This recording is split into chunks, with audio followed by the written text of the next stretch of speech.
Labas rytas. Trečia diena atrodo. Važiuojam link Trondheimo. Truputėlį užsivėlinom. Vytas važiuoja. Truputėlį užsivėlinom su išvažiavimu, nes ilgėliau pamiegojom. Vakar vėlai atvažiavom į savo nakvynės vietą. Dar ir su nuotykiais. Daug žvyro buvo, nors mūsų motociklai nepritaikyti žvyrui, bet truputėlį teko pavažiuoti. Ir gelbėjimo operacijų buvo. Buvo užklimpęs motociklas. Bet nieko baisaus, viskas gerai. Dabar jau, kaip minėjau, judam link Trondheimo. Pakeliui sustosime plovyklai. Nusiplausim motociklus po viso to žvyro, smėlio ir panašiai. Laukia tikriausiai įdomi diena.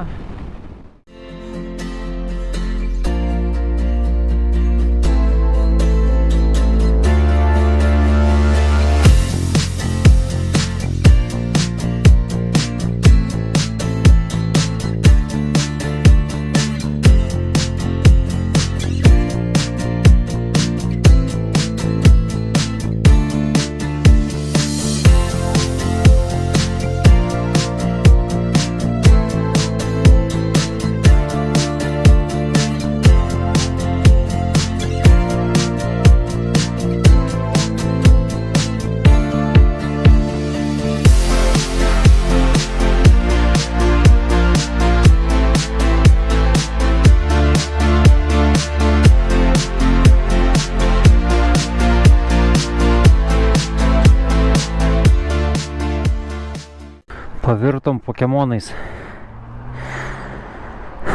Truputį nulijo. Dabar apstojo, bet nusprendėm užsidėti kostiumus ir važiuoti. Nebestot, nes važiuoti 3,5 valandos. O jau valandų, kiek turim valandų, beveik 5. Tai vėl vakare atvažiuosim. Užsidėjom su Vytu kostiumus ir nebelyja. Du teletabiai važiuoja. Pokemonai, sako Vytas.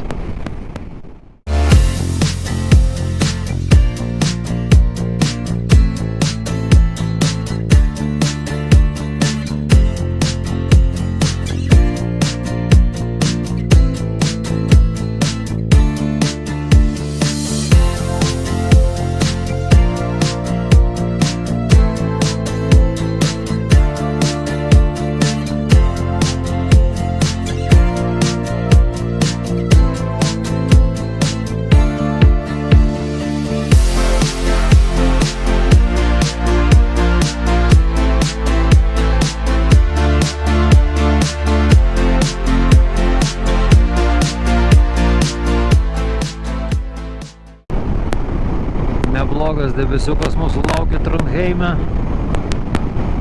Skrendam tiesiai į lietų.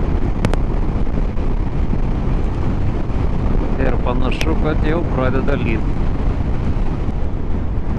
Tipo, lėtai reikia važiuoti.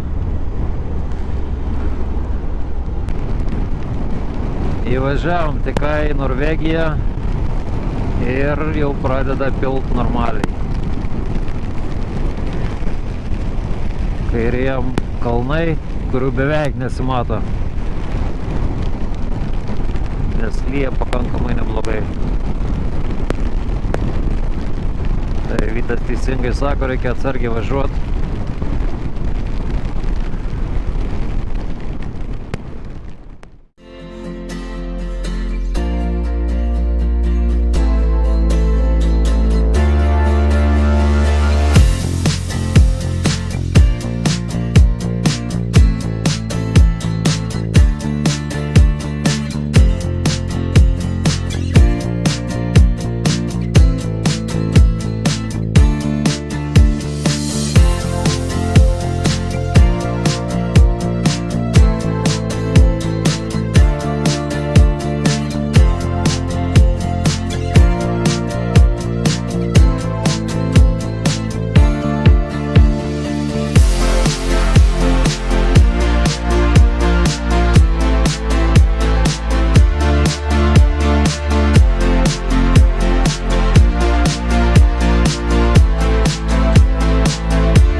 Šios nakties nakvynės vieta.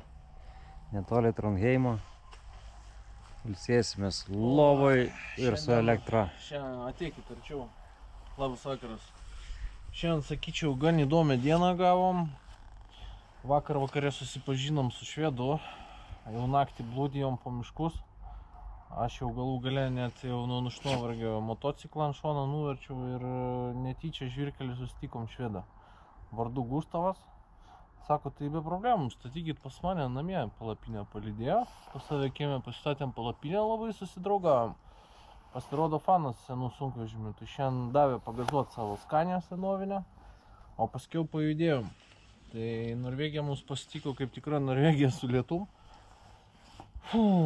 Davė normaliai, nusprendėm jau nevargt, nerizikuoti, jeigu netyčia lis, bet nelyja, galėjom statyti, bet išsidžiovinsim bent rūbus, pasiėmėm.